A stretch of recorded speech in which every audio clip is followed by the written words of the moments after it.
What's up, everyone? My name's Ryan Brown. This is Northbound ADV. My goal here is to provide practical information for you guys looking to buy stuff. I've spent enough money on this stuff, and hopefully I can help you say what the good gear is and what the bad gear is. Today we've got a good one.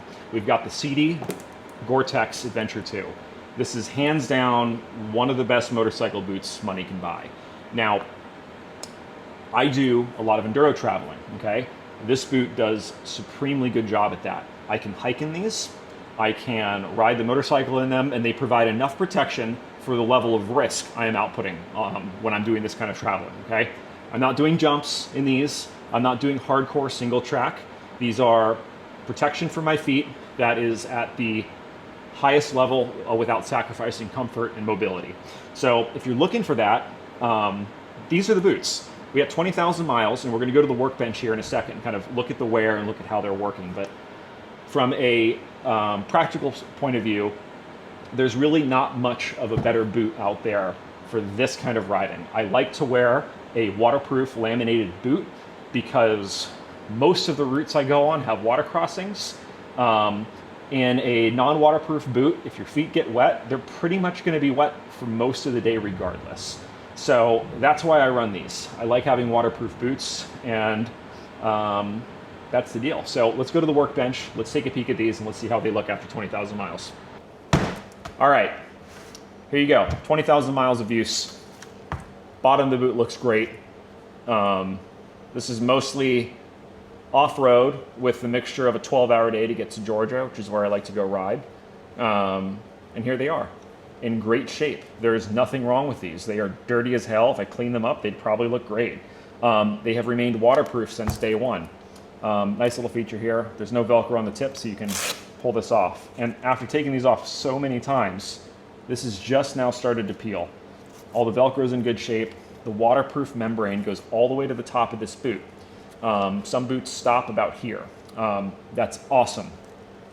You know, these boots, they have a big enough gusset in the top here that if it's really hot, you can kind of crank them open like that when you're riding. There's plenty of airflow down there. I have not had an issue with heat above 95 degrees in these. Above 95 degrees, you're hot no matter what. So that's why I'm not too worried about it. And they're comfortable down to the mid 20s. So they have a ton of range.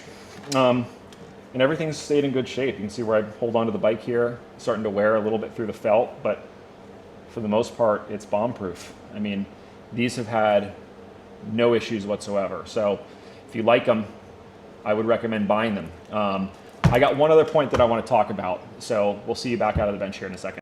Alrighty, here's a quick point that I want to add to this video. On the list of things that we have, from aggressive all the way to flip-flops, these are things you could wear on your feet, okay? The CDs sit here about in the middle, okay? I'm a really, really firm believer that you should not pick the most expensive, most robust thing that you can get for what you're doing. You know, I don't want to go ride in full MX gear for 5-10 days at a time. If I have to sit on the bike for 12 or 15 hours, I don't want to wear knee braces for that. Okay, so pick the boot that fits your riding, okay?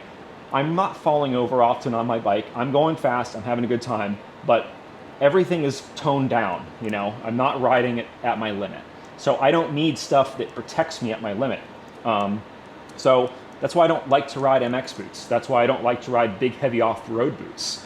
That's why this boot, in my opinion, has the best of the street and the off-road. It's got some ankle mobility, it's got ankle protection, it's got hyperflexion protection. It basically stops your ankle from bending all the way backwards. You've got a hard toe box.